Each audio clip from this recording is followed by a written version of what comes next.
Have you ever noticed how the loudest battles in your life don't happen around you, but inside your own head? The arguments, the doubts, the fears, the replaying of old mistakes, the worrying about what's ahead. Most of us are exhausted not because of what's happening outside, but because of the war raging within. The truth is, the biggest enemy you fight is not out there. It's the voice that whispers in your mind. And friend, that's where God wants to meet you. Because the real battle is in your mind. Every thought has the power to shape your life. The Bible says in Proverbs, "As a man thinks in his heart, so is he." That means the way you think is the way you live.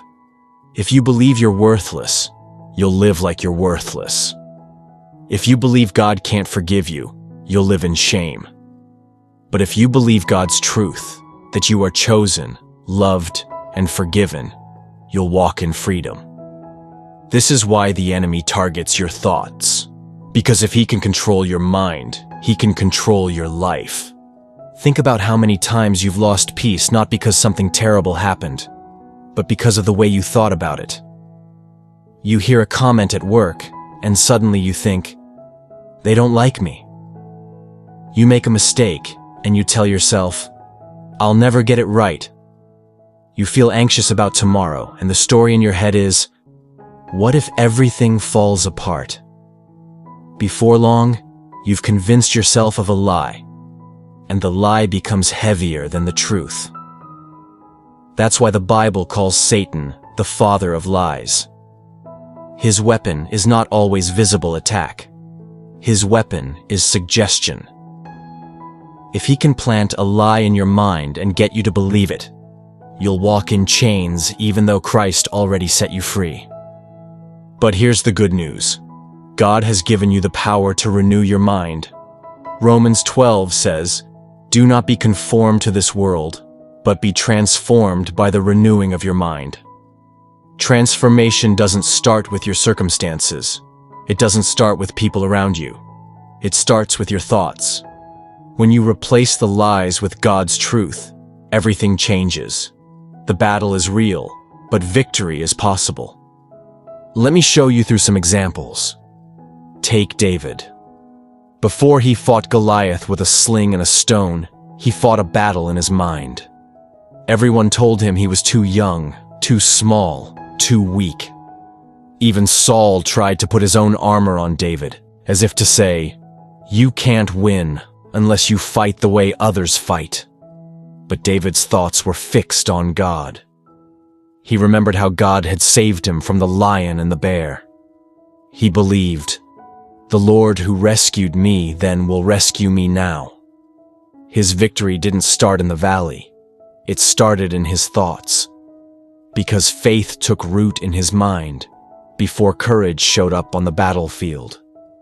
Or think about Elijah. After calling down fire from heaven and defeating the prophets of Baal, you'd expect him to be full of confidence. But when Jezebel threatened him, Elijah ran into the desert, sat under a tree, and prayed to die. What happened? His circumstances hadn't changed. God was still with him. But his thoughts convinced him he was alone, useless, finished. That's what happens when you let the lies win. You can see miracles yesterday and still feel hopeless today if your mind is not anchored in God's truth. And yet, God met Elijah, not with condemnation, but with a whisper. He reminded him, "You're not alone. You still have a mission." That's how God wins the battle in our minds, not always with thunder, but with gentle truth that breaks the lies. The same is true for us.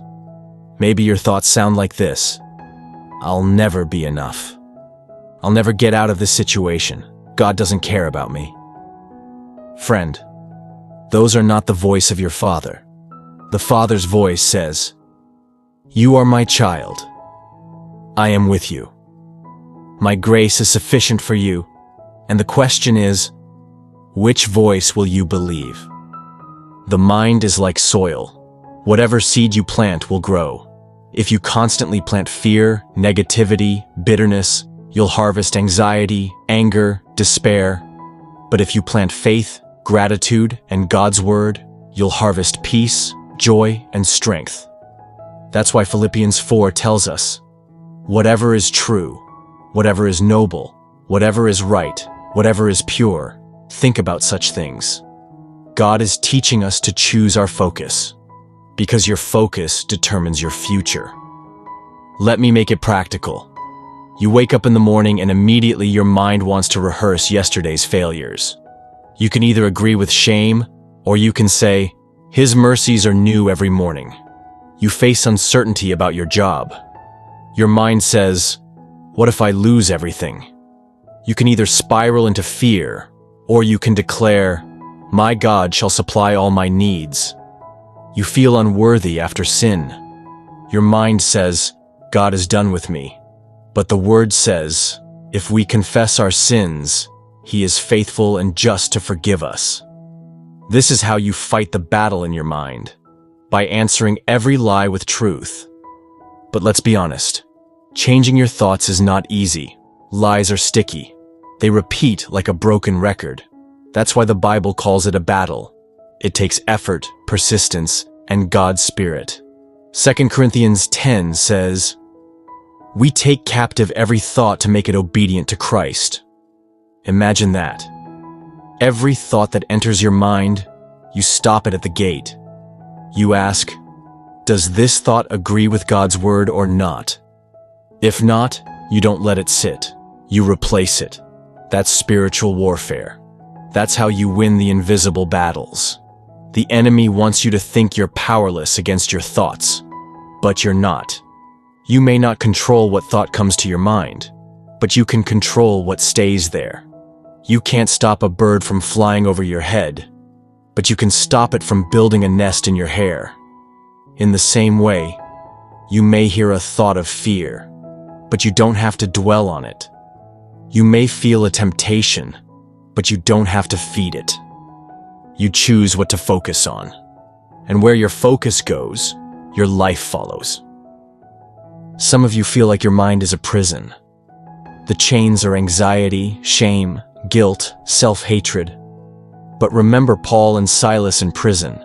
They worshipped, and the chains fell off. You can do the same in your mind.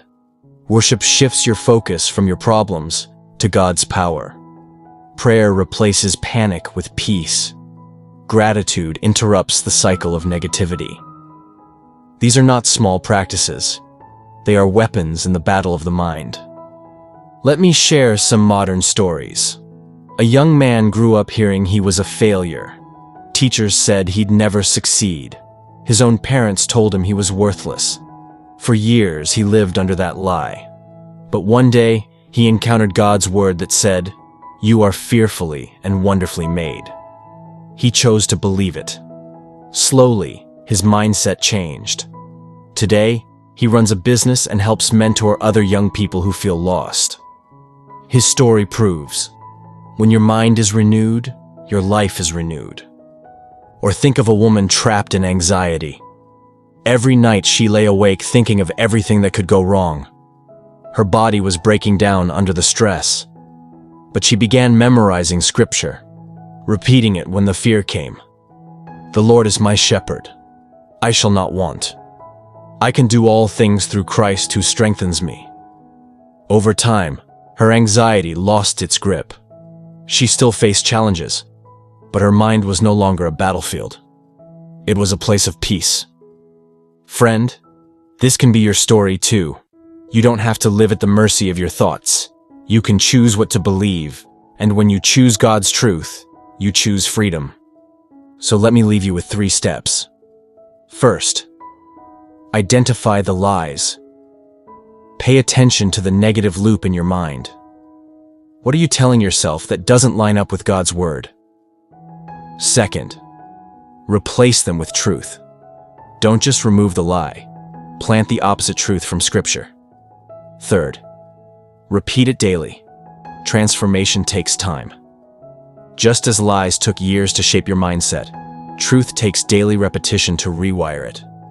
But the more you do it, the more your mind changes. And when your mind changes, your life changes. The real battle is in your mind. but you don't fight alone. The Spirit of God lives in you. He is your strength, your guide, your defender. The one who raised Jesus from the dead is renewing your thoughts, breaking your chains, giving you peace. Your past doesn't have to define your present. Your fear doesn't have to dictate your future. Victory is already yours in Christ. So when the lies come, and they will, stand your ground. Speak the truth out loud. Declare who you are in Christ. Lift your eyes to the one who is greater than your thoughts. Because with God, you are not a prisoner of your mind. You are more than a conqueror. Friend, if you hear one thing today, hear this. The battle in your mind may feel overwhelming, but it's not unbeatable. With every thought you surrender to Christ, with every lie you replace with truth, you step closer to freedom. So don't give up. Don't stay in fear. Fill your mind with God's word, and you'll discover the peace that surpasses understanding. The real battle is in your mind, but in Christ, the victory is already won.